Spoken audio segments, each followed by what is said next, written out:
like to call the meeting to order. Thank you, everyone, for coming. It's lovely to have you here. As we begin, we'll have a roll call Chair Dineo, here. Vice Chair Mowers, Commissioner Drysdale, Commissioner Horton, Commissioner Flakes, Commissioner Smith, Commissioner Moore. A quorum is present. Thank you very much. At this time, the public is invited to make any comment on any topic that is relevant to or within the authority of this public body. If it is not on the agenda, you are welcome to make a comment. Anybody want to step to the mic? Sharon? Please identify yourself for the record when you sit down. Thank you. Thank you. Sharon Ross, Capital City Arts Initiative. I just want to introduce our new exhibition with 25 artists from Nevada Artists Association. They have their primary gallery their gallery over at Brewery Arts Center. And we invited them to do a collaboration with us, and we're thrilled with the show.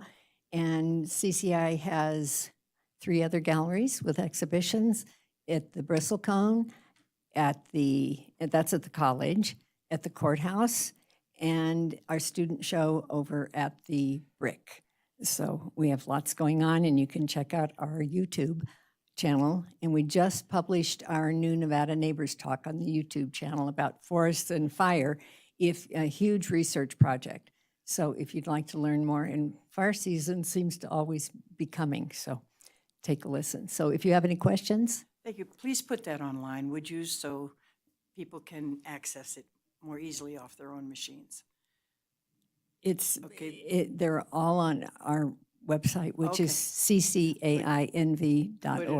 Put it on. They're all, it's all on the 4 galleries and the Nevada Neighbors Talk are scrolling on the homepage of our website. Thank you for asking. You're welcome. And thank you. This is a gorgeous show. And Thank I you. hope everybody enjoys it and buys. Anyway, before we begin the formal meeting, I would like to take this moment in time to honor and thank Stan Jones for the years he gave to the arts and culture community, to the Arts and Culture Commission, to the Board of Supervisors. Everything that Stan did was the best of the best. So could we have a moment of silence, please?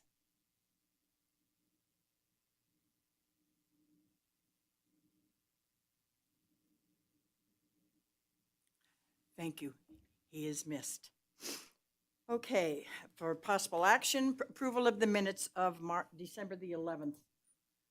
Madam Chair, I move to approve the minutes of December 11th, 2023. Thank you. Second. And would you please identify yourselves for the record, because we have a new, Oh, I'm sorry, Board Member Michael Smith. thank you. It's me, Curtis Horton. Any changes, amendments? Okay, all those in favor of the motion? Aye. Opposed, none, the motion's carried. The meeting items for this agenda, yay, discussion and possible action regarding the election of a chair and a vice chair of the Carson City Cultural Commission. At this point in time, I would like to recommend and nominate Bethany Drysdale to be your new chair. Is there a second? Second. You second. Yes. So now we have vice chair. Anybody up for? I would like to nominate Barbara Dineo for vice chair. You're a real slice. Okay, is there a second? Second. Okay. Nominations, any others? Nominations are closed. Vote on the motion. All those in favor? Aye. I'm not going to vote on it, but congratulations, Bethany. It's all yours. Yay. So you begin, All you right. get to begin on 5B. Okay, I'll be right there with her. You betcha. I asked the vice chair what size shoes she wears because they're going to be too big for me to fill. But No, thank you no, no, no, for no. this. But I am honored to sit in this position. So thank you very much, and to the board. So let's move on. Ooh, I get a gavel. All right. You do. Okay. Yay. Watch out. 5B, this is for possible action, discussion, and possible action regarding a recommendation to the city manager concerning an art project, including the tile mural in Mills Park, located at the former firefighters memorial, proposed by the class of 2024 at the Chamber of Commerce Leadership Institute. So with that, Thank you, Chair Drysdale. Anna Freeman for the record, Arts and Culture Supervisor. The Chamber of Commerce Leadership Institute class of 2024 has volunteered to renovate and repurpose the amphitheater in Mills Park that formerly housed the firefighters memorial by transforming the space with new native landscaping, an updated facade, improved lighting and electrical access, installing concrete pads for future artworks, and a community art project for a mosaic tile mural depicting our native terrain. I'm going to turn it over to Deputy District Attorney Kelly Brandon to tell you a little bit more about the project. Hi, my name is Kelly Brandon. I'm one of the members of the leadership class of 2024. We've been working diligently to really make the project something that's meaningful to the community, and that means including our community in all the projects that we're doing. We have a lot of community support, has a number of different pieces to it, obviously, but the biggest one has been including children and different groups in our community to paint the actual tiles, to be a part of that, and to make sure that they're included in that. So we've been working with local school children, the Boys and Girls Club, the Senior Center, to make sure that all those tiles get painted and they're a part of that, as well as you mentioned, the part of this project is to support and really recognize Stan Jones and his commitment to our community.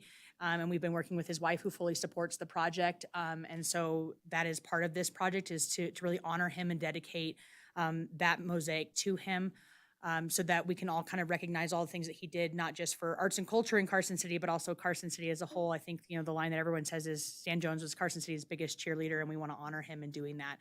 The other piece of the project is the metal work, and that metal work is really being processed through the Carson High School's program. So we have students helping us with that as well.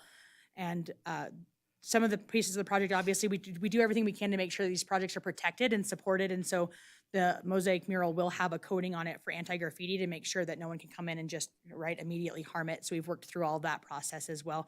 And we're happy to take any questions, but I will pass it over to Assistant City Manager Stephanie Hicks for questions and other comments. Yes, thank you. Stephanie Hicks for the record. I just wanted to say thank you for the opportunity to be before you tonight for this project. We have one of the largest leadership classes in history. We have 24, I think, and there's a large group of us here tonight representing. So thank you for that opportunity. Anna asked me to just provide a little bit additional information on the metal artwork. So there were 2 conceptuals that were provided to you for review. They are very conceptual because we're still trying to determine the media that it'll have to be turned into in order for it to be cut out by the students. And so again, it's flat metal artwork. So we wanted something that looked good on both sides. We had contemplated the shape of Nevada or some other things, but we felt something that would look good on both sides of the project would be most appropriate. There won't be a ton of detail because it is flat metal artwork, but those conceptuals are here for your review and approval. That's lovely. Any other comments? If you'd like a little more detail on the metalwork coming from the engineering students at Carson High School, we have Evelyn Grime, their teacher, here to speak to that as well. Just for a would. few minutes, that'd be nice. Oh, you're in charge. I know. Good evening, Evelyn Grime, your architecture and engineering teacher from Carson High. Happy to answer questions on the coding or the type. Also, my background actually is architect, and I worked for the Nevada Department of Transportation as a landscape architect, doing public work there too. So happy to provide some background and some insight on putting this together. And Carson High is happy to work with WNC to not only donate the metal, but also bring the students in to finish the design work and do the cutting and the finishing. We're excited. I think it's great. Sam Flake is here for the record. Would you because I didn't go to Carson High School, I went to Douglas. And it was a long time ago. All those programs have been totally rearranged. We Could like you anyway. Okay, I appreciate that. Will you give an overview of what your facilities are, like what kind of equipment you use, what you're actually teaching for laser cutting, welding, whatever? Like what's Sure. your- Happy to, yeah. In a nutshell, and the reason I'm teaching, I just started teaching a year and a half ago. Before that, I actually worked with Hope and other people in the room. It's great. But the amazing thing about the Carson High program is it has all of the tools almost that you could think of, from wood to metal work, from hand tools to CNC. So we're teaching how to design with computer-aided equipment and by hand, and then take that to the tool forum. And on the engineering side, we're also learning how to break those things. That's kind of fun too. And then work that into a long-term, successful finished product, whether that's for the community or the individual. So in my lab specifically, like I said, I have everything from hand tools to Haas CNC machines for metal or wood. And then in our welding lab, in the labs share equipment. And our favorite kind of project really is where we can pull in multiple career technical education tracks.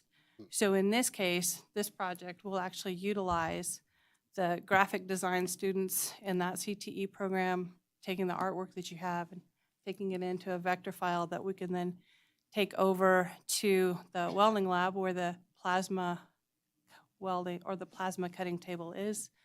We'll cut the metal there. We're going to use a cold rolled steel and then cut that, finish it. The welding, that's where it lives in the welding lab, but in the engineering side, we'll take a look at connections for you and how to make sure that gets installed in a way that is going to last. And then engineering also looks at those material finishes and make sure that this is finished in a way that anti-graffiti coating, whether it's a powder coating or a type of paint that turns into a type of powder coating, we're looking at all those things so it's a long-term, easily maintained product for you. So it will be computer designed in CAD by graphic designers. So we can take this into the computer format in two ways. We can take the artwork and take that through either Inventor or Fusion is what I like to see the students work in. If it's coming directly through the engineering and the architecture side, which I'm going to give a plug again for us artistic architects out there in the world, and take that artwork and put it into a 3D model so that you can actually see a 3D model version before we take that next step forward. And what I was sharing with Anna is by utilizing the students this way. These are all advanced students. These are 3rd and 4th year students.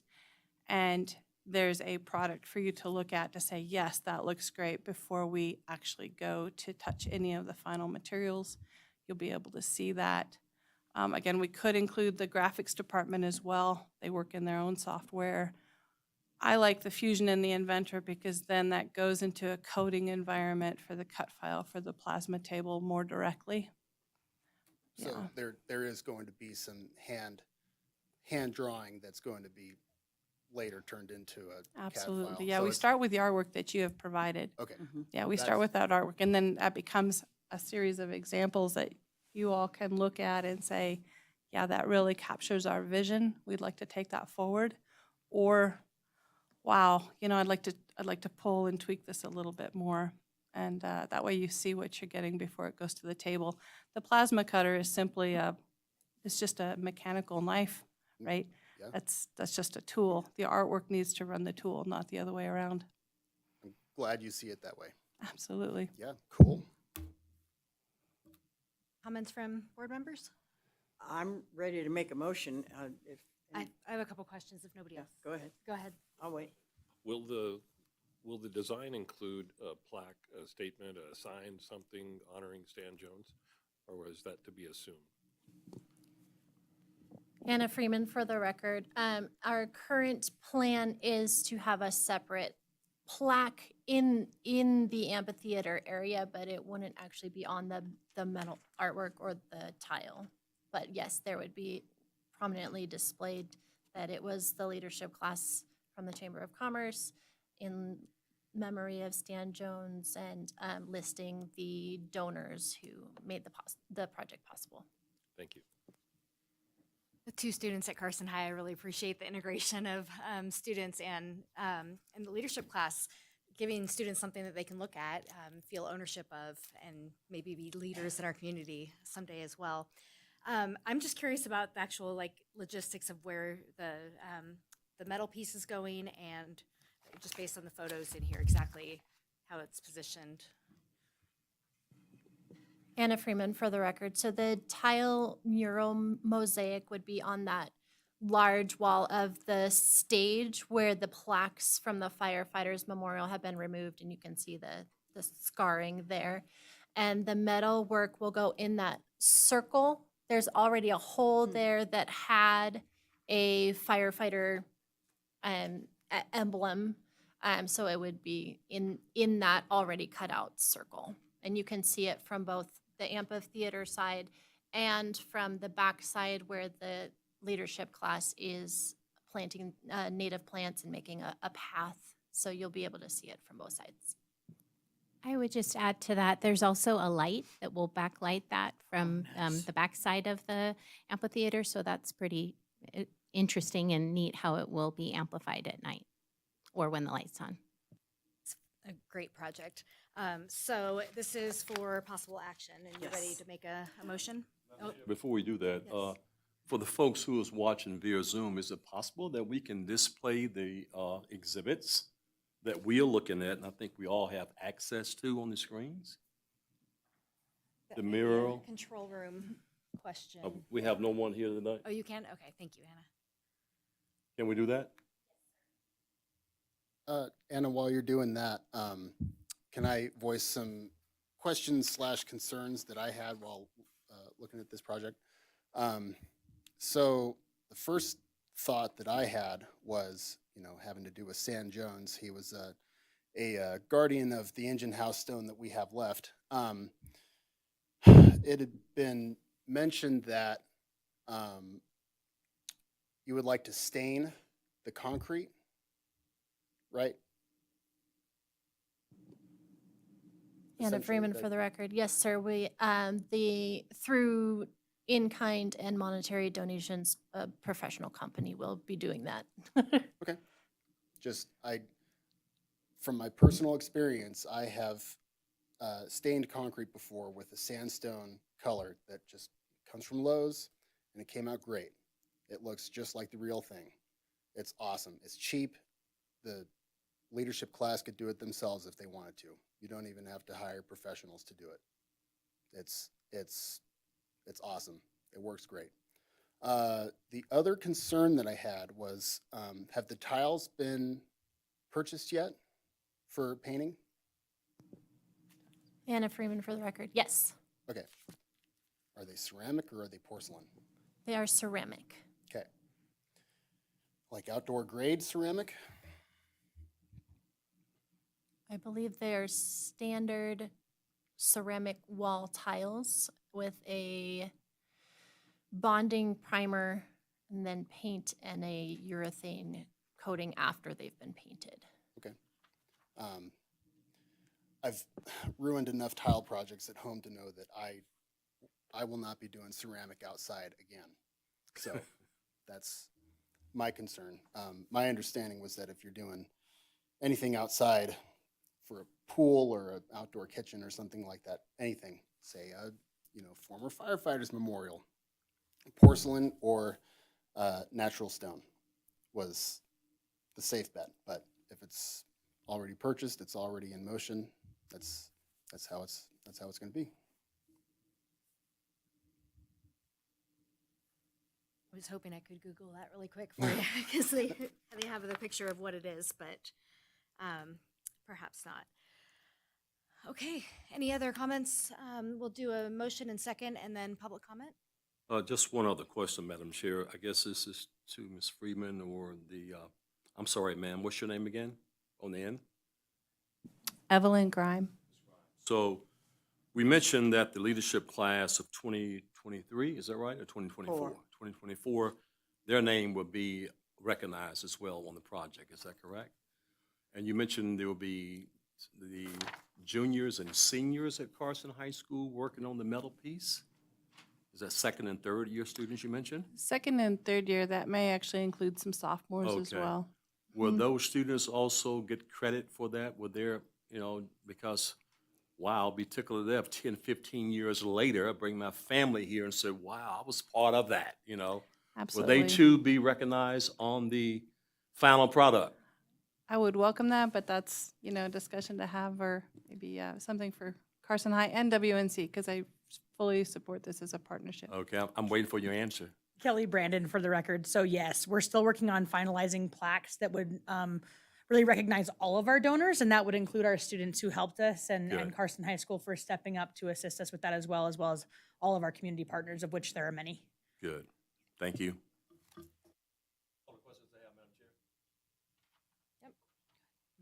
May I? Barbara Janelle for the record. I can finally talk. Oh, my God. It says here, and I'm so thrilled that the leadership class is the sponsor of this.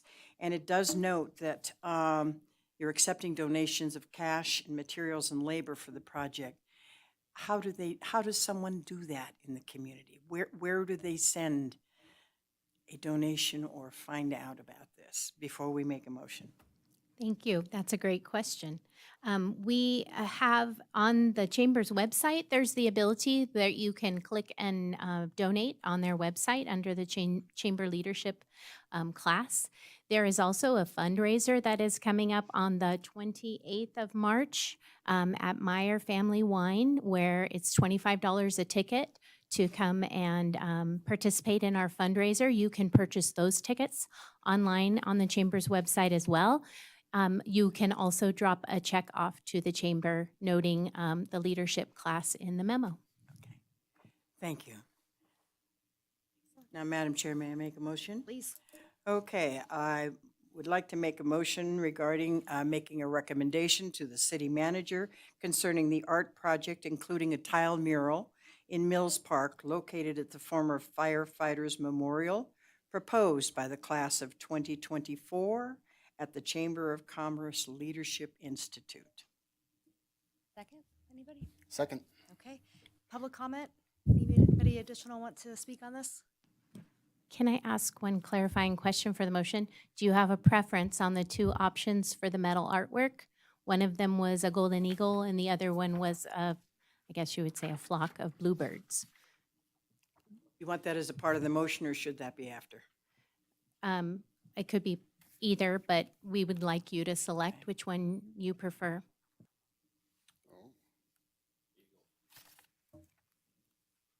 I think the eagle is much more doable, and if it's going to be visible from both sides, probably more visible. That's fine. City. Sam Flake is for the record. I think the mountain bluebird is a kind of a neglected icon of the state of Nevada that we could probably see more of. We have a lot of eagles here. For the spirit of variety. That's, you know. Madam Chair, I too will have to agree with my fellow Commissioner Flakos on that. You know, we see the eagle in so many places in Carson City, the entry going down toward the south end and other places. I think the mountain bluebird, just for sake of having other options, to me, in my opinion, would serve the purpose better. I personally prefer bluebirds, but I think in Carson City, being the class, Carson City leadership class representing Carson City, it makes sense to have the eagle.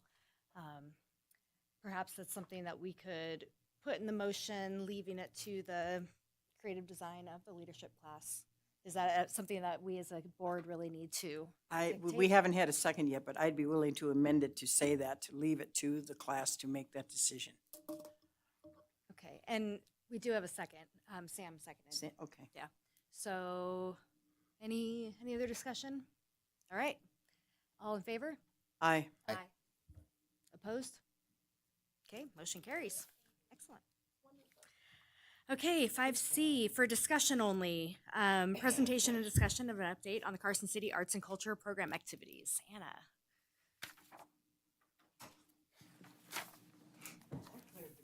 Thank you, Chair. Anna Freeman for the record. As you know, a public survey went out to assess needs of what sort of classes, workshops, et cetera, the public wanted to see in Carson City. So I'd like to share some of those results with you. We had 397 survey responses. First question was just to ensure that they are indeed connected to Carson City. 349 out of the 397 respondents live here, and they could also select if they work in Carson City or play in Carson City. How do you get info about local arts and culture events and activities is particularly important in determining what marketing we should be doing for these sorts of activities. Carson Now and other newspapers, online or printed, was the #1 at 32%. The activity guide from Parks and Rec, also scoring pretty high, 20%. And then friends, family, and word of mouth was 23%, which is interesting to me because later on in the survey, you'll see some people are not participating because they don't know about activities. So spreading the word through word of mouth is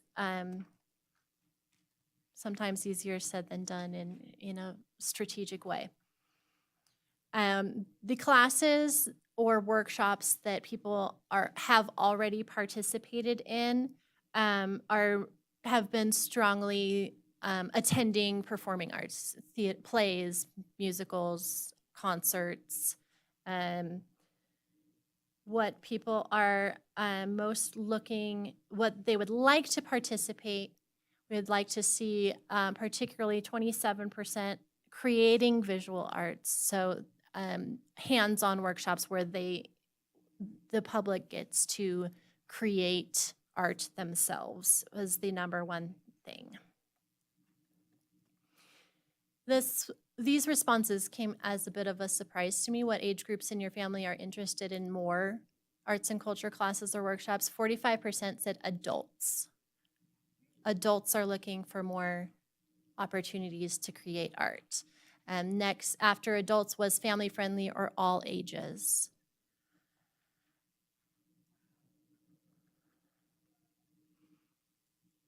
In an attempt to see what is keeping people from attending arts and culture programming, 37%, I'm not aware of any arts and culture classes or workshops in Carson City. So that is there are a lot of classes and workshops, so that 37% are just not aware is an eye-opener for sure. So based on that, using that information to move forward in programming, I'd like to bring up Tia Flores from the Sierra Arts Foundation. We'll be partnering with Sierra Arts Foundation to offer more classes, workshops, and camps, particularly more visual art where the public can create visual art, especially adding an adult class and family-friendly all ages class. Thank you, Anna. Tia Flores, for the record. So just to give an overview, first of all, I'd like to thank Anna and Carson City for this opportunity for Sierra Arts Foundation to work to work with one of our partners in Carson City. We're really excited about it. Sierra Arts is a regional arts organization. We've been around for a little over 50 years. We pride ourselves on the fact that our main focus is to help emerging and working artists of all disciplines within the region, and that's a 200-mile radius. We have a strong emphasis on arts education, as well as using the talent within our community so that they stay within our community. And that's one of the key things that Anna and I have been working on is we really want to use the talent within Carson City to help with all these classes and provide professional development for them so they have a sense of success in the classes that they will be teaching to people of all ages and all backgrounds. And I'm open for any questions you might have.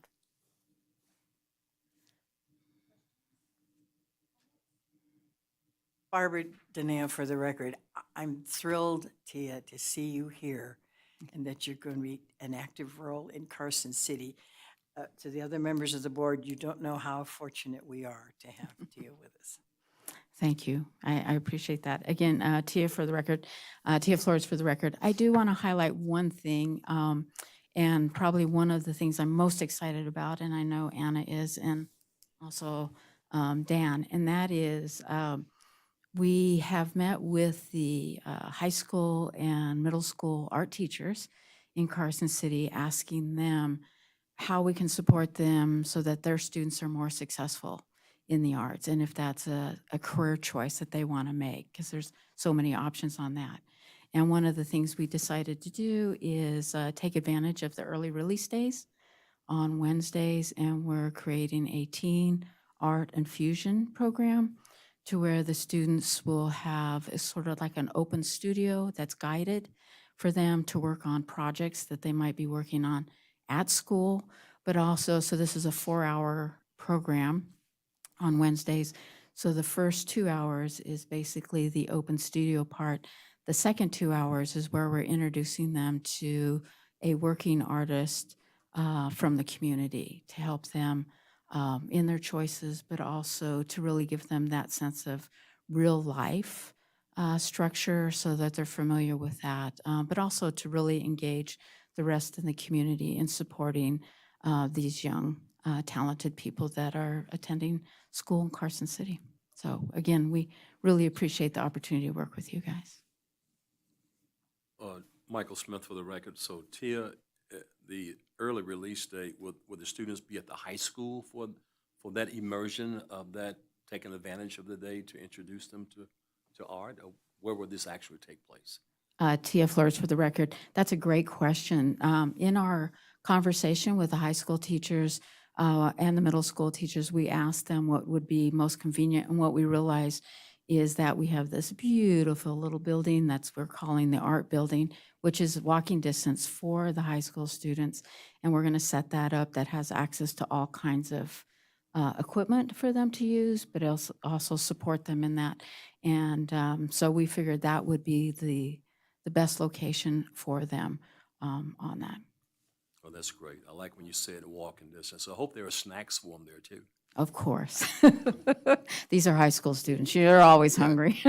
Believe me, I know I'm a retired high school principal. Sam Flakus for the record. This building over here, that does it still have a playground on it? Anna Freeman for the record. It was determined that the playground there was not safe to use and it has been removed. Okay. Okay. But that's the building, yes, that's okay. just south of the community center. Okay. Yeah, I went in there probably a year ago with Sierra. She gave me a tour, and it's a blank slate. It's a canvas. You know, that's really an excellent location for that, because it's, you know, still like you're walking across the park from the high school to get there, but it just brings you closer into the center of town. That's a really good place for the kids to be able to do that. So I think that's great. Yeah, that's a good use of resources. Thank you. If there are no more questions, I'll thank Tia and move on with the rest of our updates. Thank you. Thank you, Tia. So along with our partnership with Sierra Arts Foundation, of course, if there are any Carson City artists interested in teaching classes, becoming a teaching artist, they can reach out to me, A. Freeman at carson.org, or to Tia at sierraarts.org. We'd be happy to help facilitate that. Along with that, we also are able to offer contract classes in that arts building, similarly to the recreation programs for sports and et cetera. So if there are art teachers or teaching artists who already have their own business or nonprofit, are able to supply insurance and they're already set, they can also reach out to me if they have a class that they would like to offer to the community. Next up in our updates, we have just a possibility of a federal grant. As you all probably know, the National Endowment for the Arts Grants for Arts project has been on our radar for a long time. Do we need to form a nonprofit in order to apply? Do we need to change anything? With my position within the city, the municipal government, the city can apply for that grant. There are two options. There is an option for one project between $10,000 and $100,000, or there is the option of sub-granting to local nonprofits, which is the option that I'm pursuing. I think you have all expressed wanting to give more funding to the nonprofits that are applying for our redevelopment grants. So that is between $30,000 and $150,000 per year, but it requires a one-to-one match. So I would be happy to discuss if any of you want to talk about an amount. You can come to me privately, but I'll be working with the city manager and our grants administrator to determine what's feasible to get some more funding toward those grants. I have a question on that, on the Yes. match. Does the match have to come from the city, or can there be other fundraising involved? Anna Freeman, for the record. I believe that the responsibility for the match can be passed on to the sub-recipient, so that they would, for example, if they're hosting a festival, there are other funding sources that are not city, state, or federal could be used to match that. So there is a possibility of a higher amount there if we pass some of that responsibility on to the sub-grantee. Sam Flake is here. The money that normally comes from the RAC that would, say the $25,000 that would normally go to nonprofits, can that be used as a match? Yes, grant? Yes. absolutely. Anna Okay. Freeman, for the record, that would absolutely, we could double that essentially through this So program. $25,000 can become $50,000 There is in a theory. $30,000 minimum, but Okay. yes, absolutely. Fine. Okay. Great. That the first part of that application is due in July, and it will be for the funding would be for fiscal year 2026. So it'll be a full year between the application and the funding. But that's in the works. Upcoming events include the first annual Cinco de Mayo Celebración happening the weekend of May 5th. That will feature an entertaining and educational performance by Ballet Folclórico Internacional and Danza Azteca. So they have a educational and entertaining performance about different types of folk dances throughout regions of Mexico. That will be held at the Brewery Arts Center. And in addition to that, we'll have kids art activities, which I will be hosting. We'll make papel picado, the punched paper, like for the paper flags, and that kids can make their own flags to decorate. Shortly after that, the very next weekend will be Mark Twain Days Festival, and that is May 10th through the 12th. It is Mother's Day weekend, and that date was chosen due to the train schedule so that the Twain train can run. And to go along with that, Sierra Arts Foundation and our city program will be co-hosting some workshops. There will be an adult literary workshop for those literary artists interested in diving deeper into the creative writing process. That will be a 3-hour workshop on that Friday, May 10th. The Saturday, we'll have some printmaking workshops. As you may know, Mark Twain worked in the print shop for a long time. And that will be one geared toward adults, one family-friendly workshop. And then on Mother's Day, because it does land on Mother's Day, the workshops will be just 45 minutes at 10, 11, and noon for families, and you can create a homemade greeting card and write an original poem. So it would be perfect if you don't want to miss out on Mother's Day just because you're celebrating Mark Twain as well. So that is next on my list for updates is a potential public art project on traffic signal boxes. I'm not looking for an official motion today, but I would like your input because I've reached out to the Public Works Department and they'd like to get commission and city manager preliminary approval before we kind of start the process. I'm sure you've seen painted signal boxes. They've got them in close by towns and around the country. There are some details that Public Works would like to have a say in as far as these would be treated as temporary installations.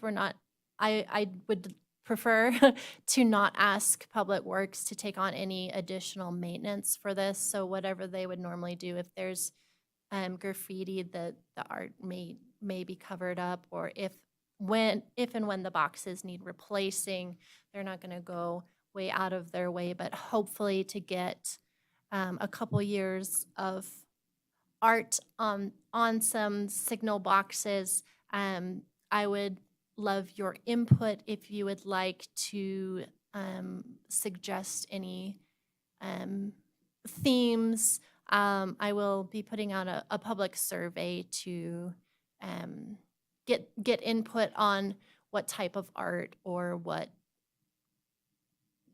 themes, I guess, to be included. Sam Flake is here. I am intimately aware of painting utility boxes. I have much experience with this. I had the misfortune of painting the box that's behind the 5th Street Bank Saloon. So I actually had a lot of fun doing it. It was not worth the $500 that I got for it for labor. Whatever you're paying these people to do it, if it comes from a grant or something. I think in Reno they pay paid $500. $750. $750. City of Reno currently pays $750 per signal box. City of Sparks pays $1,000, and that Go work at includes Sparks. the artist supplying any paints. So that's the whole cost. Yes. Okay. Both that's- of those are. I have within the arts and culture budget, I had budgeted based on $750, the same as Reno, but I would be happy if any commissioners want to reach out for sponsorships or something to pay the artists more. I think a sponsorship, $750 sounds fair because that includes all the materials, because that's about what it was for me in the end. $1,000 is probably competitive if you want to get, if we're competing with Sparks, we probably ought to be paying $1,000. But I had kicked around the idea of pinstriping fire hydrants, and people like this guy, they're resistant. Doesn't mean I'm not going to fight for it, but it was an idea. I think sponsorships are good. As far as Public Works is concerned, you probably want to stipulate what kind of paint you want to use. No watercolors. Don't be using acrylics. It's oils or lacquers, Exterior, like yeah. stuff that's actually going to weather well. One shot. One shot is the best paint for anything ever. But you have to say that. If you have somebody go out and start painting on something what they're used to, they might come out after a rainstorm and have it just like bleeding away, or the sun. The sun is the biggest enemy. So that's something that Public Works probably wants to have. When I did fire hydrants, I was using oil alkyd, Rust-Oleum. That was the standard paint, and you have to say it. The reason I'm going into it is that you have to say what kind of materials you need to use for this. Otherwise, everybody's wasting their money and their time. If you're willing, I'd love to have you meet with me in Public Works to discuss what sort of materials would be Sure. best. Yeah.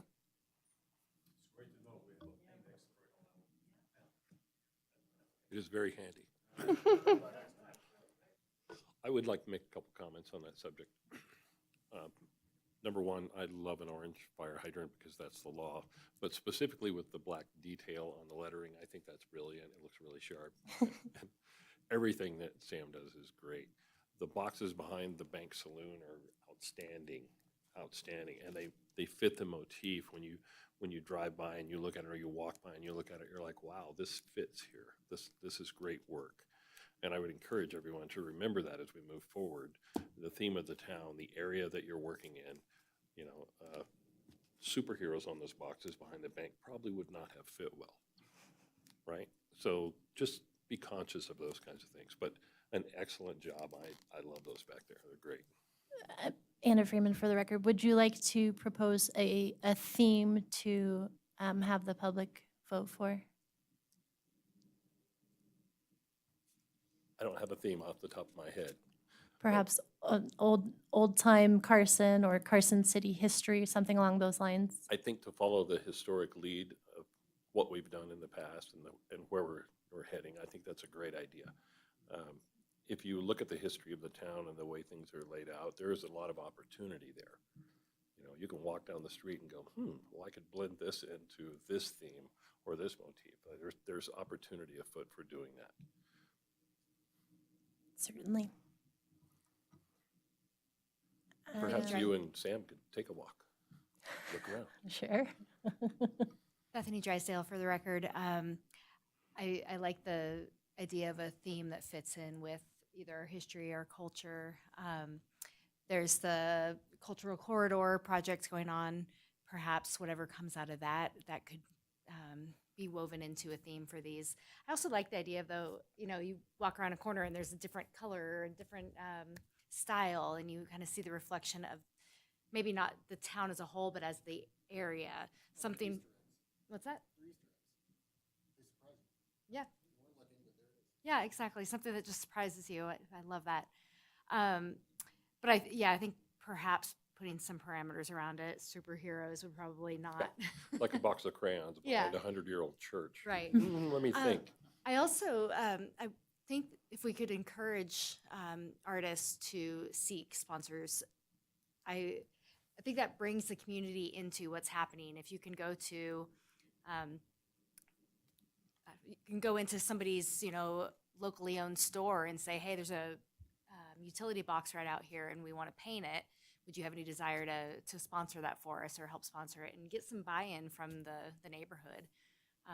Maybe they get their logo on the backside of it or something, but it gives the community and gives business owners an idea of what's going on, instead of just somebody out there painting. Oh, I know what's happening. I know what they're doing. I know this is part of a bigger project. So that would be my encouragement to artists. Absolutely. Anna Freeman, for the record. The boxes in question, I am only looking currently at the traffic signal boxes because those are on city land owned by the city. And I know whose permission to get. I know there are a lot of similar boxes. Some are owned privately, some are owned by NV Energy. So I can't necessarily just get a business to sponsor the box in front of their business. But I will certainly look into that, trying to get more community engagement through that. Because there's no motion needed tonight. It's just letting you know this is in the works. Wanted to make sure it's not a terrible idea before I move forward. But I would ask you all to just think of a theme or a color scheme or something that you would like me to add to a public survey to get input on what sort of art people would like to see.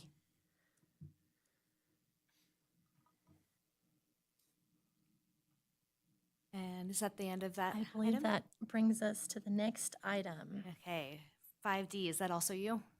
Yes, Excellent. ma'am. Okay, go ahead. Okay. Discussion and possible action regarding updates to the application, guidelines, and score sheet for the fiscal year 2025 redevelopment arts and culture grant program. I worked with a non-quorum, some of you giving your input. I really appreciate that.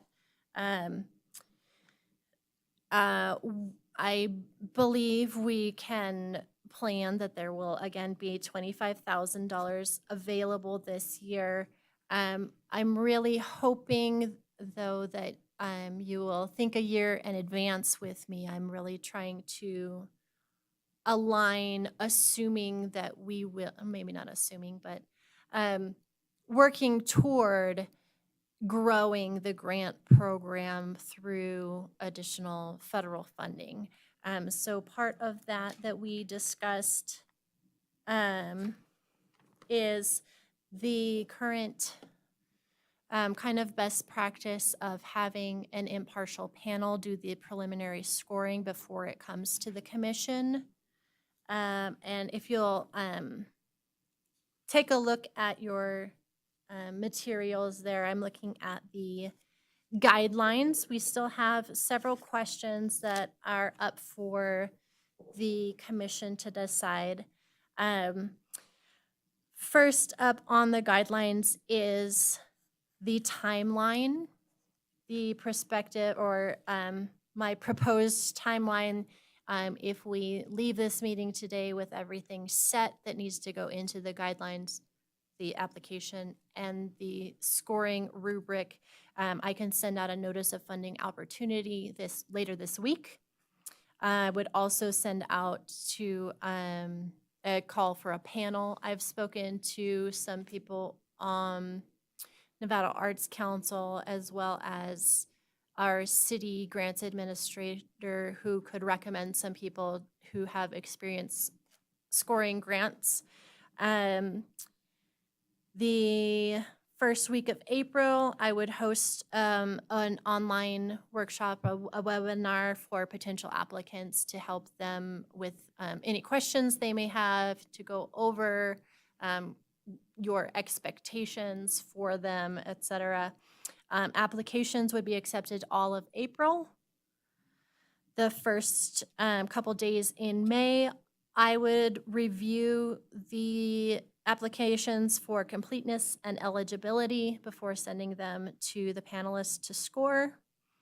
The panelists would score individually sometime around May 5th through 10th, and then would meet together to discuss any needed changes.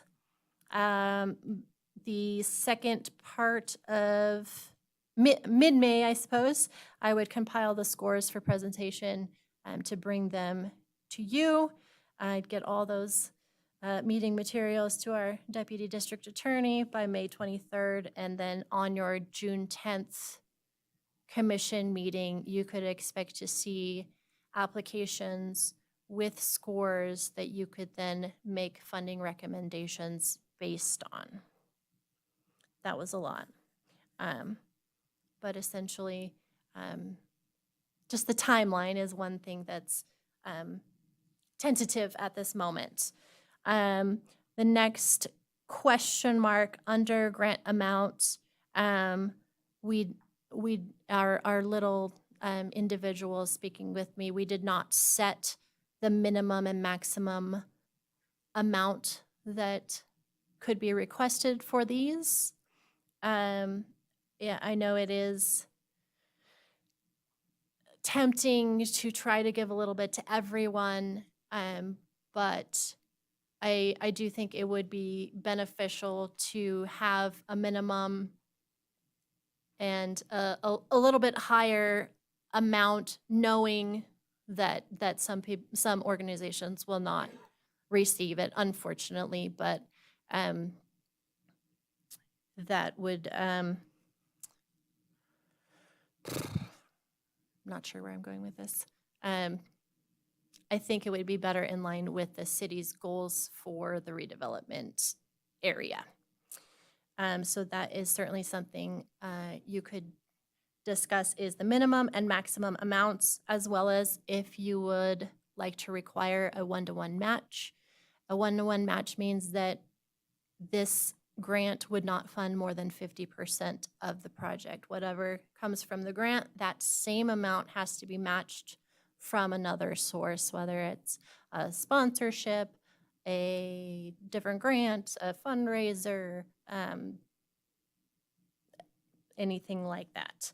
I do believe that most of our local arts nonprofits are the applications that we've been receiving in years past. That's not a big ask that they would match that. The grant period would be the fiscal year, July 1 through June 30th of next year. And I would note that we have several current fiscal year 2024 grant recipients who will have not completed their event and their reporting by the time they need to apply for the next year, April, May, June, big festival season. So there is nothing in the current guidelines that would keep them from applying. If you look under, everyone I spoke to on the commission said that it would be best to only include nonprofits. I know the grant program had nonprofits, and then a for-profit company could apply, or maybe we should consider individual artists and everyone who is supporting arts and culture in the city. Yes, we want to support them all, but given the limited amount, I would absolutely agree that just nonprofits would be a responsible way to kind of narrow that down just a little bit. An added requirement that has not been in the grant program in the past, but is required for all National Endowment for the Arts grants, Nevada Arts Council grants, and if and when we sub-grant federal funds, this will be a requirement, is a UEI, a unique entity identifier. Most nonprofits hopefully already have that. If they don't, this is a good reminder that this is something they need to be applying for these other grants, so we can encourage them to get that for Carson as well as other grants. And of course, because it will be required when when we get other funding, federal funding. Another question I have marked here is restricting based on location. You'll see at the top of the second page of the guidelines, must be based in Carson City. That will be up to you, based in Carson City, based in Northern Nevada, based anywhere as long as their project and event is happening, benefiting Carson City and the redevelopment areas. So to recap, timeline, minimum and maximum amounts,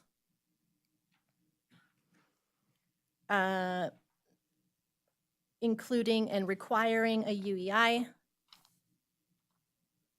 and location of the nonprofits are all things that the commission can hopefully agree on here tonight.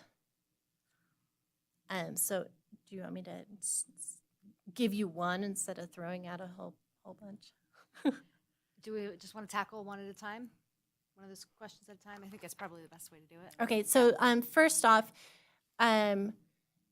the first item at hand would be having a panel do the scoring and the timeline that I laid out. A notice of funding opportunity going out ASAP this week.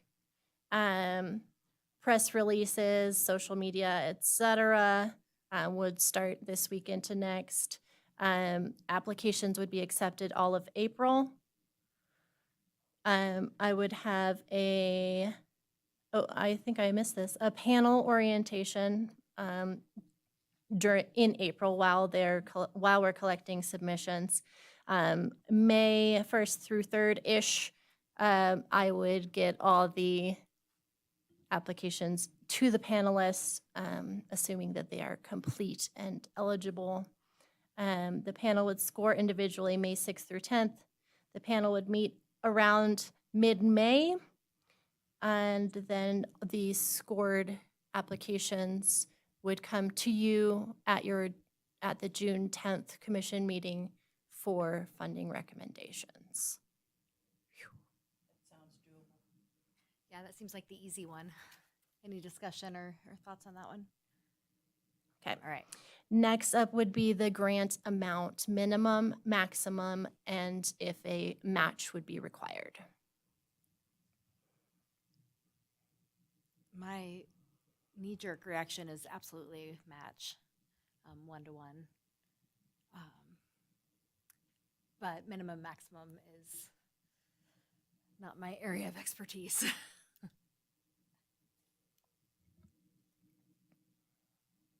Sam Flake is here. The first thing that makes me think of is just the merits of whittling the list down to just a few people who get all the money, or just trying to spread it out. I mean, I always get paralyzed. Still, even from last year, I still get paralyzed with, man, I want to give all the money to everybody, but we can only give some money to some of them. And perhaps if we could relieve ourselves of some ambiguity in the future of having the difficulty of deciding who wins and who loses. But then again, I go back and forth. So, I just wish that there was a better way that we could,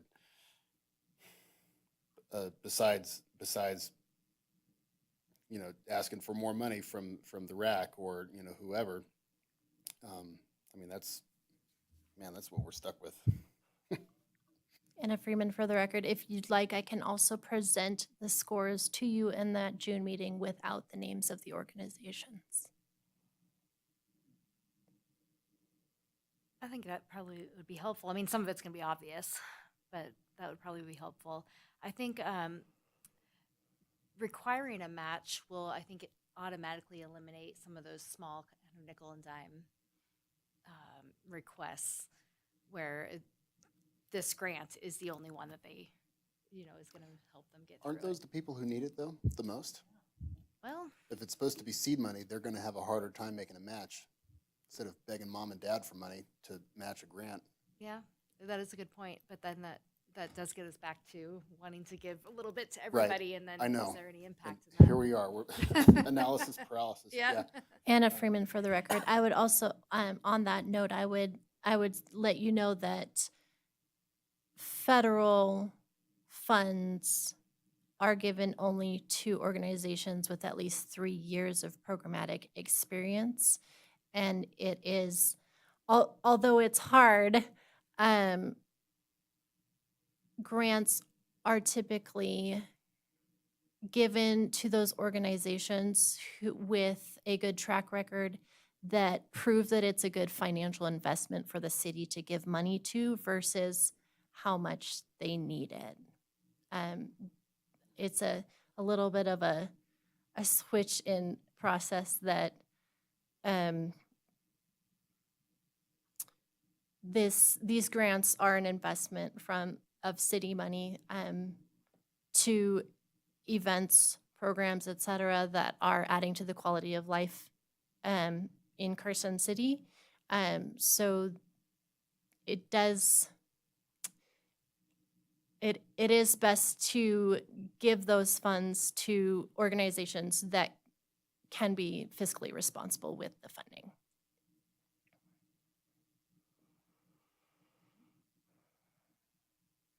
But that doesn't answer the question. Minimums and maximums. Yeah. So, any thoughts on minimum? 1,000, 5,000. Well, you're not putting on a whole ballet with $2,500. So there's that. Barbara Denaf, for the record, it's been my experience over the last 10 years or so, nobody's coming in asking for 1,000.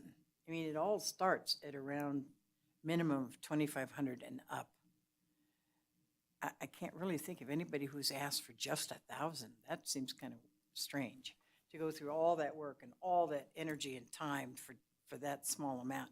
Doesn't make sense, especially if they want to grow. So I'm thinking of a floor of like 2,500 and up. 2 and 5. So I'm hearing 2,500 up to 5,000. Going once? Going twice? Okay. And then match required or no? Depends on the group. I like the match.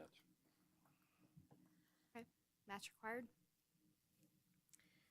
Explain, Barbara, for the record, explain, what do you mean match required?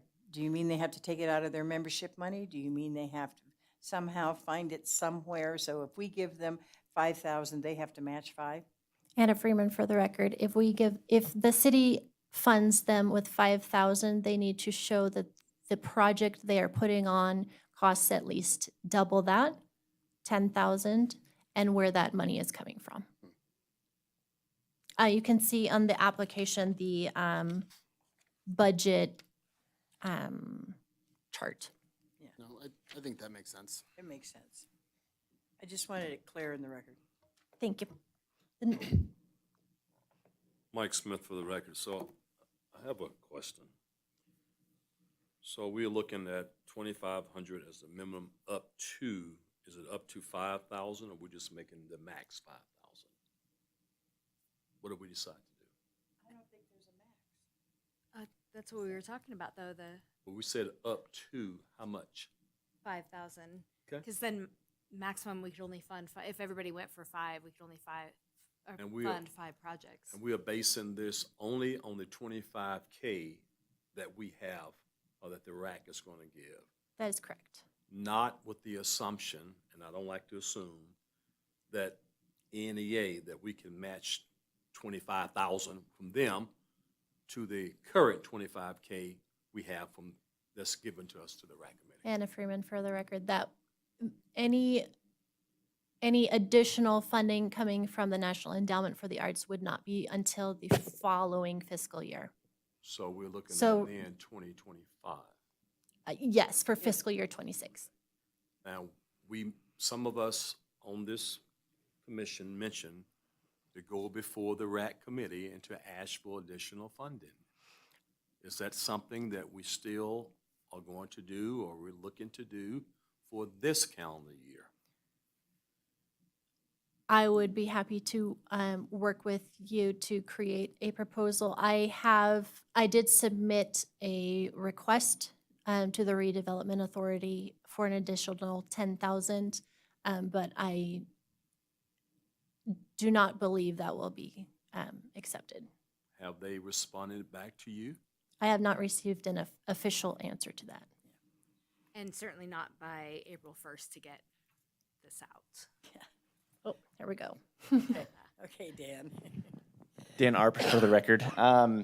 So obviously there was a RAC meeting last week going over their budget and what the recommendations were. Obviously it hasn't gone to the board for official approval yet, but they did give what the recommendations and everything are. And so the recommendations are to not add any additional funding to the grants, particularly because what RAC is trying to do is consolidate a lot of their funding to be able to, they have to fund some courthouses, because when we hit 60,000 people in Carson City, we have to add additional courthouse or courtroom or court. So RAC's trying to be really conservative with the funding that they're giving out moving forward, because a lot of the RAC funding moving forward is going to go into that project, because we're hitting that threshold of a 60,000 population. I'm sorry, why does the RAC have to pay for a new court? I am not an expert on RAC and what all the funding and how and where it gets allocated to, but I was at the meeting and I was able to hear what the recommendations and things are for. So just to kind of give you an update on, the request was sent in, Anna did do that and send in the request, and that's kind of where the recommendation is. So that's all. Barbara, for a comment. Lord. We've had this conversation one-on-one, and I think we have a couple of issues in front of us right now that we need to deal with, but at some point in time, I really hope that we are going to get information from the various organizations we fund as to who, what, where, when, why, so we can justify where did these people come from? Where did they spend their money? How is it putting money, money in the coffers of the city? Are they spending the night? Are they eating out? Are they buying whatever? We need to be able to justify the need for more funds. And I know Anna and I have had that conversation, and it's far afield from where we started with this conversation. But please keep that in the back of your minds, because when I hear this, oh no, we don't have money, we're going to build a courthouse. It's like, wait a minute. What do arts and culture mean? How much are you willing to support it? And I think we need to be able to justify and show that yes, we are a positive to the bottom line in Carson City. Thank you. On that note, I would keep that in mind when we get to the next couple of points about final reporting in this grant. Thank you, Dan. Okay. So, oh, sorry. UEI? The UEI, the unique entity identifier, is required for anyone to apply for any grant on grants.gov. It's required for any Nevada Arts Council grant. It is a very standard requirement. It hasn't been required for this grant program, but I do think it was a step in the right direction. If and when federal funding gets involved in this grant program, it will be required of all sub-grantees, in anyone who's awarded down. So it's just a question of if you want to do it now or if you want to wait until it's required.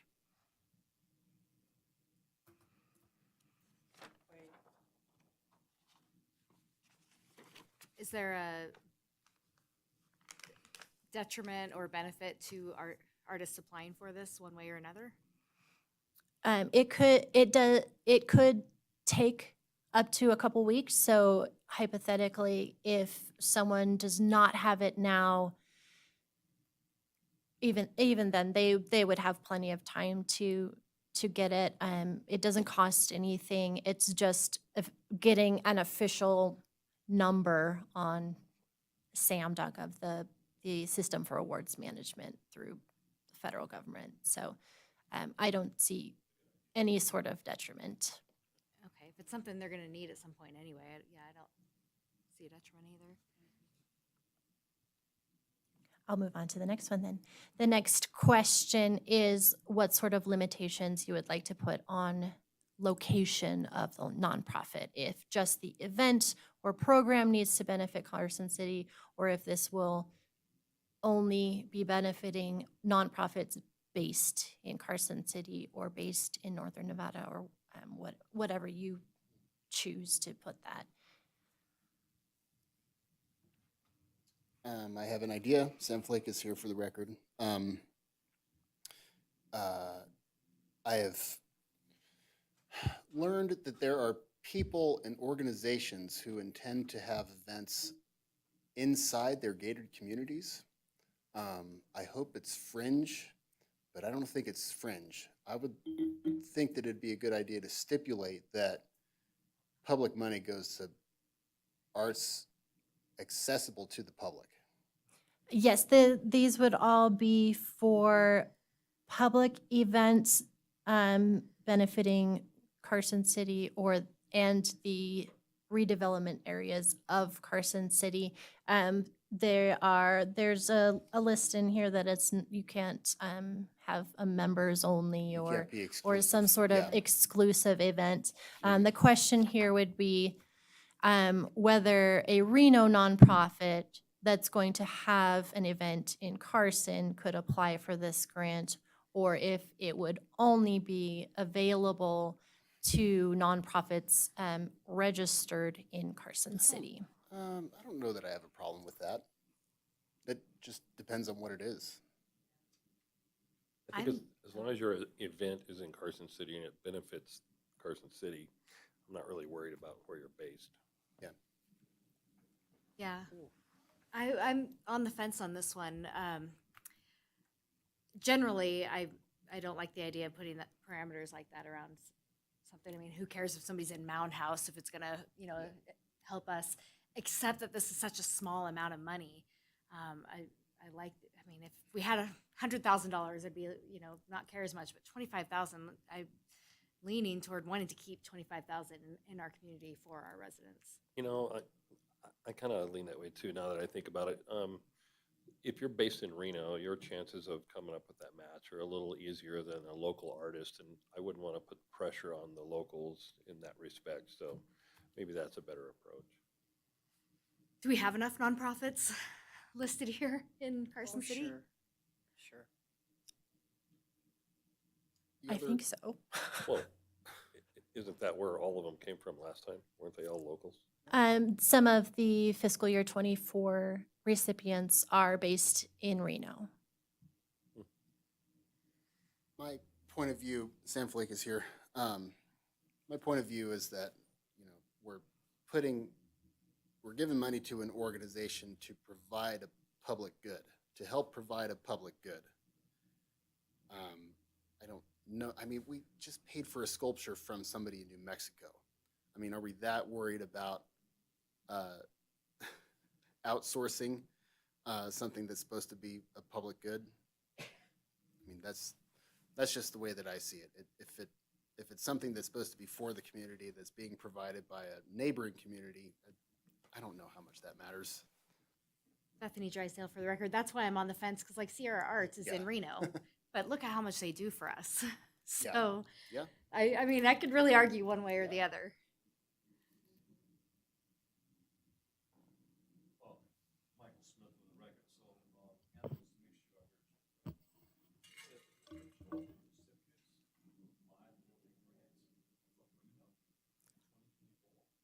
No, I do not know about a majority, but I can confirm that some of the organizations that received this grant this fiscal year are from neighboring Northern Nevada area. Can you share who? Well, just give me a percentage of how many are from Carson City on this last grant year. That's a shock. I would hesitate to say on the record, I think of the 7 recipients, 2 of them are from not Carson, but still Northern Nevada.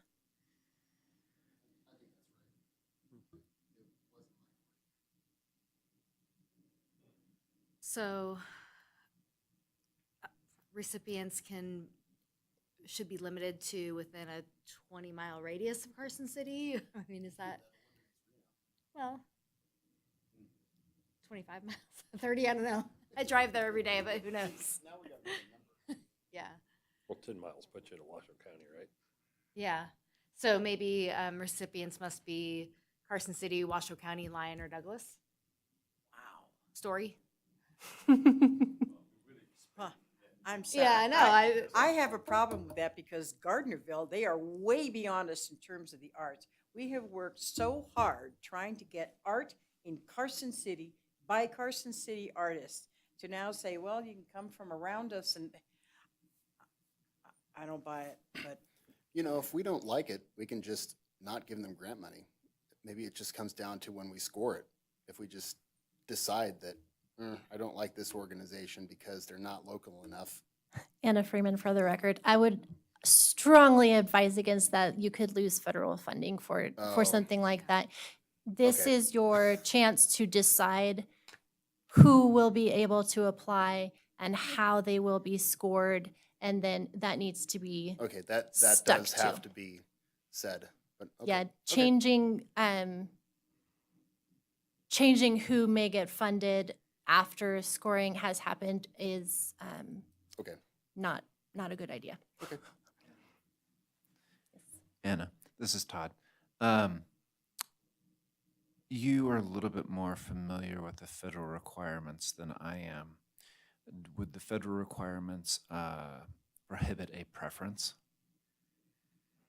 I do not believe so. Okay, one option then might be to give a preference to Carson City nonprofits, but allow anybody to apply.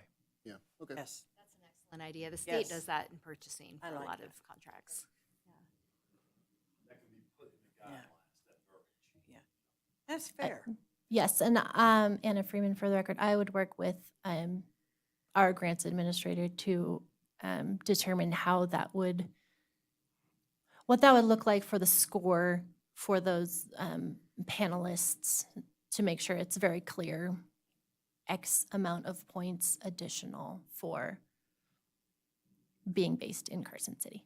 But can we say Northern Nevada and then preference points for Carson City residents? Absolutely. Or Carson City nonprofits?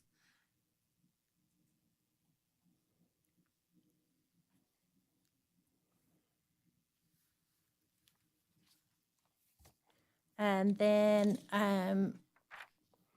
the grant review process, non-allowable costs are standard, pretty basic things that you can't, or an applicant could not use this funding for. The commission is welcome to add any stipulations if there's something you don't want this funding to go toward. But I think it's a pretty extensive list already. Yeah. The grantee responsibilities and requirements, it has come to my attention that all of these grantees have been submitting final reports, but those reports have not been coming to the commission. So I will be sharing some data from our grantees at the next meeting. Another question here is thanking elected officials.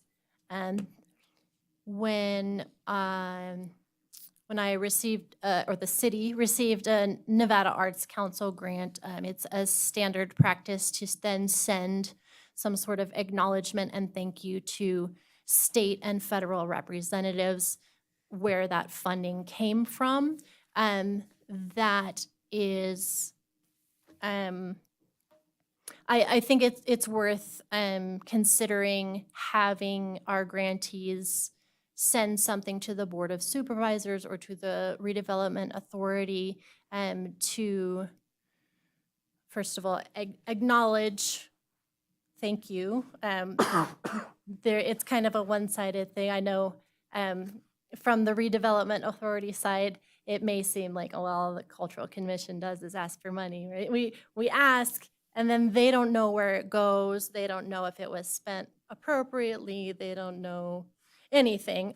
So that is up to you if you would like to add that as a requirement, to have them send a note to the Board of Supervisors, the city manager, the community development director. That would be the next question for you. It's always a good idea to say thank you. Agree. Okay.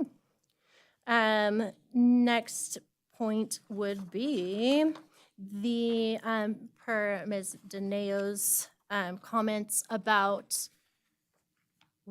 what has this funding done for the city? What sort of data can we collect to make a case for requesting more funding, what can show that the funding was spent responsibly, that it is adding value to the city. That would bring us to, I believe, it might be in the application, not the guidelines, pardon.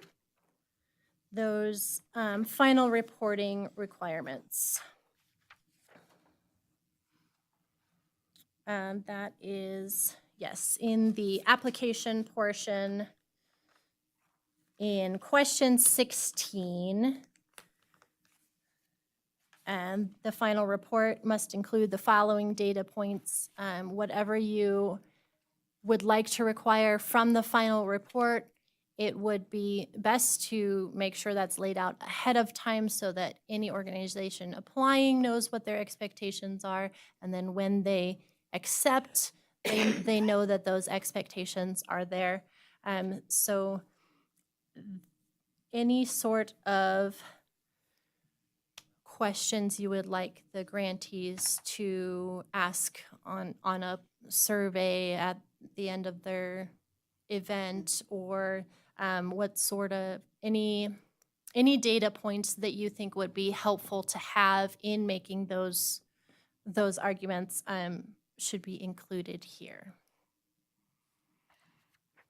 I think most of the projects are event-based, but they don't have to be. And this doesn't address something that isn't an event. This is primarily, it looks like, you know, people attending an event, but if it's a installation or something, I don't know. Barbara, for the record, I've been talking with various organizations, and I know the symphony, for instance, they do keep numbers, and they do send them in with their reports. We haven't seen them, but they do keep the numbers. And then take, if you don't mind, Sharon, CCAI, they don't charge. That's open for the public, but they can ask questions too. They can have 1 or 2 or 3 questions, just so we know, where do these people come from who attend these events? What do they contribute to the city in terms of funding? How do we justify the fact that arts and culture is a major improvement and necessary for Carson City? And I just think we have to have numbers to back it up. Anna Freeman, for the record, under question 16 in the application, you can see some examples that you may want to require or may inspire other things. Attendance numbers, if it's an annual or repeating event, are there trends showing an increase in attendance? Has there been a growth in mailing list or social media engagement? Some of the questions we talked about were local attendees. Did this project or event add to your quality of life? That's one of the main pillars for Parks and Rec, which my program is under. And then on the opposite side, if they're visiting attendees, was this event or the reason for your trip to Carson? Estimate how much you spent in Carson City, gas, food, lodging, when it, not including the admission price or donations to that event. So those are some ideas of where to start, certainly. You could also request that the grantees collect testimonials or something of that nature if it doesn't align, like you were saying, if it's an exhibit, not an event, it will have very differing numbers. So whatever you think would be best to demonstrate what that funding has gone toward. I think that's a pretty complete list to start. I mean, we've got to get a track record. Bethany Drysdale, for the record. I agree, actually, in reading this bullet point about local attendees, that could certainly be applied to an exhibit of some sort rather than like an event that attracts a lot of people. So, quality of life, that's important, and testimonials. So I think that would satisfy my question from earlier. Is there anything that any commissioners would like to add to those requirements? Okay. Seeing none. Okay.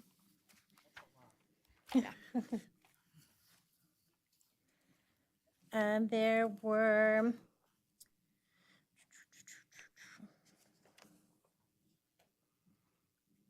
and then question 17 is optional to attach any additional supporting material. We had, I believe, the application in one part has a discrepancy here, whether the evaluation plan rubric should include, it says how these funds improve or grow your organization. We could delete that, as currently there's not a question that directly addresses that. Or if you think it's important, we could just edit that to ensure that it says how these funds are improving or growing the particular event that it's funding. We're not necessarily helping an organization to grow, just a particular project or event.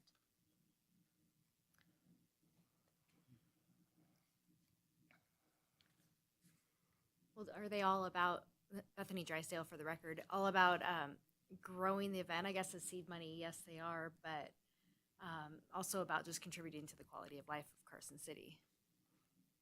And that's, I believe, already addressed in the community impact. Okay.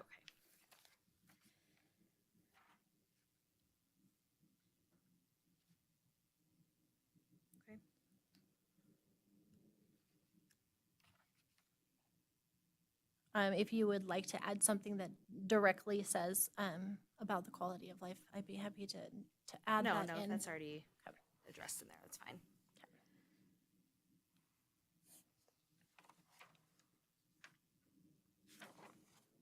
I think that's it. That's it. Okay, that's for possible action. So Data points, so that would be then, the motion would be to approve it as discussed, and I would make the changes that we discussed on the record before sending out the notice of funding opportunity. So moved. Barbara, for the record. second, anybody? All in favor? Aye. Opposed? Okay, motion carries. And I forgot to do public comment on that item. Do we need to do every item? You're okay.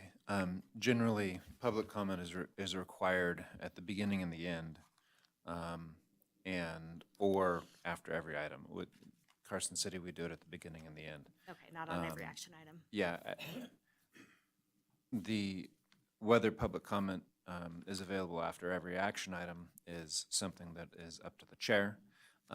But the DA's office would just ask that you apply it consistently, either public comment after every item or just do beginning and end. Okay. We have two people from the public in here, so perhaps we're almost done with the agenda. We can hold any public comment to the end and then make it more consistent in the next meeting. Okay, how about 5E?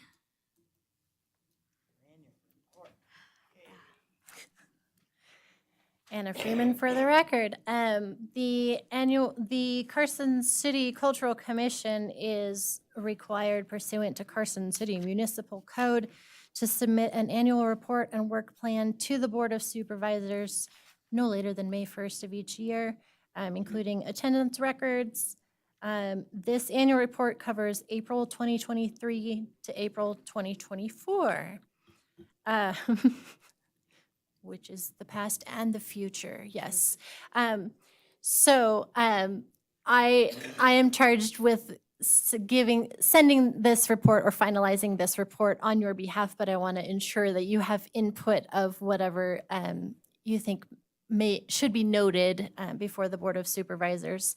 It has the members and term expiration,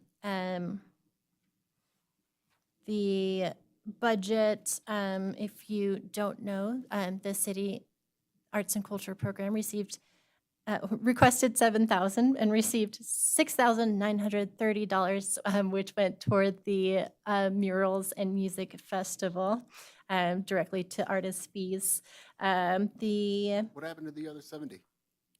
I I don't know why they cut it by 10%, but that was all that was received was then dispersed appropriately to artist fees for that festival. We wanted This 70 the bucks.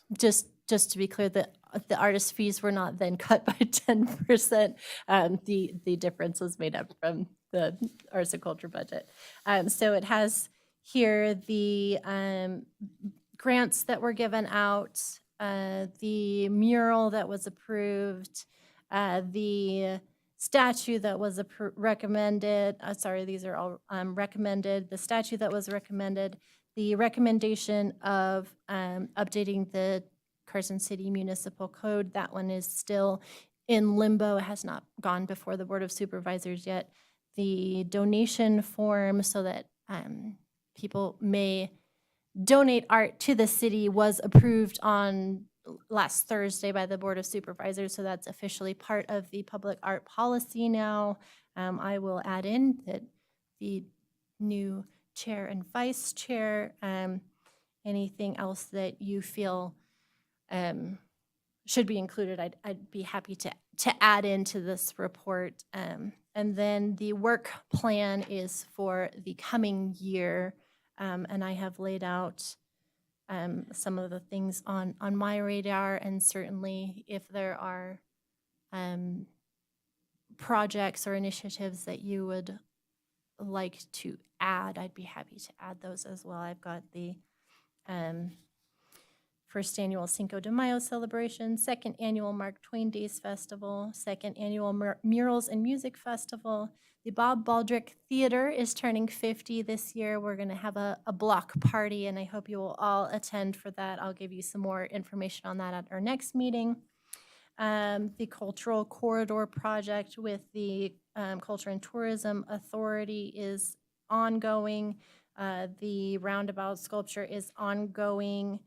The redevelopment grants, we're certainly planning to do again, and as well as adding more classes, workshops, and camps.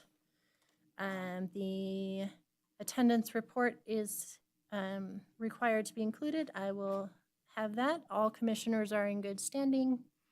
So basically, if there's anything you would like either that has been completed this year in the annual report, or you would like the Board of Supervisors to be aware that we are planning for in the next year for the work plan, I'd be happy to add that in before submitting. Great job.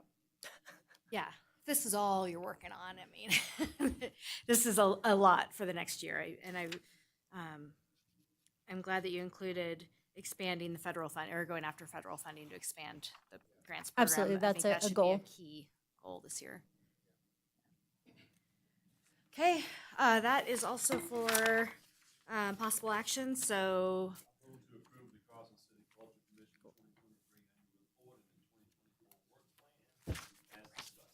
Second. All in favor? Aye. Opposed? Okay, motion carries. 6, non-action items, staff updates, comments, and future agenda items. I believe I have already given you all of my updates, so I'll leave that to you to let me know of any updates or future things that you would like me to add for the agenda. Okay, comments from the board? When is the next meeting? June 10th. June 10th, that's right. Okay, public comment. Do we have anybody who'd like to speak with public comment? Okay, seeing none, we are adjourned. Thank you.